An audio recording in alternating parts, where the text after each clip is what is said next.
দেখুন, মূল উদ্দেশ্য ঘটনাটা আমাকে ঘিরেই। 2013 থেকেই জানেন আমার লড়াই, সেটা রাজ্যের মানুষও দেখেছে এবং প্রত্যেকটা মানুষই দেখেছেন।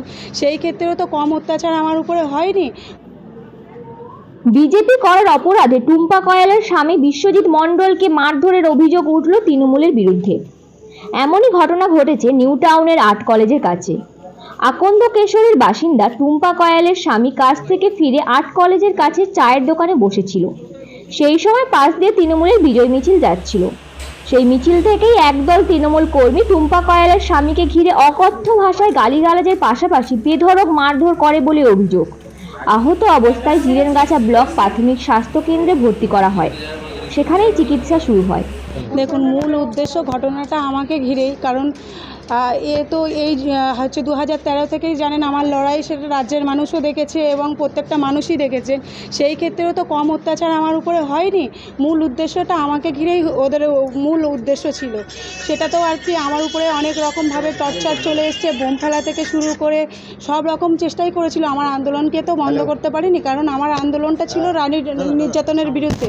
সেই আমাদের রাজ্যের পশ্চিমবঙ্গের বুকে একের পর এক নারী নির্যাতন হচ্ছে, তার বিরুদ্ধে আমি মুখ খুলেছিলাম বলে বিভিন্ন রকম অত্যাচার আমার উপরে নেমে এসেছিলো। আজকে শুধুমাত্র আমার হাজব্যান্ডকে এই টিএমসি, আজকে শাসক দল, আজকে তো তারা তো আজকে ক্ষমতায় এসছে, ক্ষমতায় এসেও যদি মানুষের উপরে এই অত্যাচার চলে, তাহলে আমাদের রাজ্যের মানুষ আজকে কোথায় গিয়ে দাঁড়াবে? আমাদের রাজ্যের মানুষ কার কাছে গিয়ে দাঁড়াবে?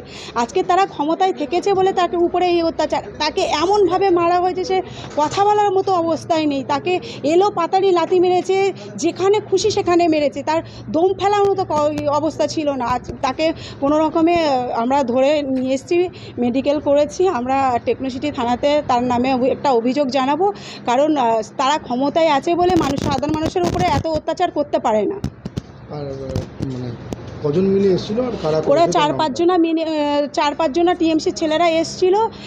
রাজু বলে যে ছেলেটি আছে, রাজু নস্কর, সেই এসে মেরেছে। কারণ উনি বিভিন্ন যখন আপনার যেদিন টিএমসির রেজাল্ট বার হয়, সেদিনও কিন্তু আমাদের যে পাড়ার মুখটাতে এসে এইভাবে হুমকি দিয়ে গেছে যে যারা বিজেপিতে ঘুরেছে তাদের বাড়িতে আগুন ধরিয়ে দেওয়া হবে, তাদেরকে গায়ে পেট্রোল দিলে পুড়িয়ে দেওয়া হবে, এরমভাবে হুমকি দিয়ে গেছিলো। মূল উদ্দেশ্যটা তো আগেও বলছি, এখনও বলছি, আমাকে বিভিন্নভাবে বলেছিল যে যাতে আমার পরিবার এবং আমি যেন না ভোট দিতে পারি। সেটা ওদের কোনো রকম কথা আমরা শুনিনি। আমাদের ভোট হচ্ছে মানুষের গণতান্ত্রিক অধিকার, সেই অধিকার মানুষ প্রয়োগ করতেই পারে। ওই অধিকার থেকে আমরা আমাদের রাজনীতির সেই অধিকার থেকে আমরা ভোট দিতে গেছি।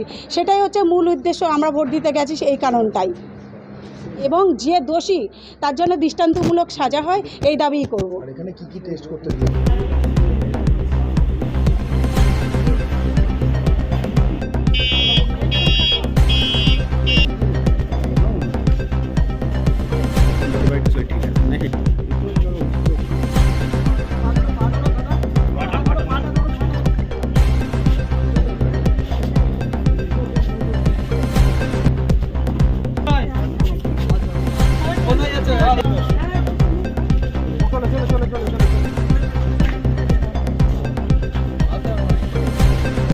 Bureau report, PM news.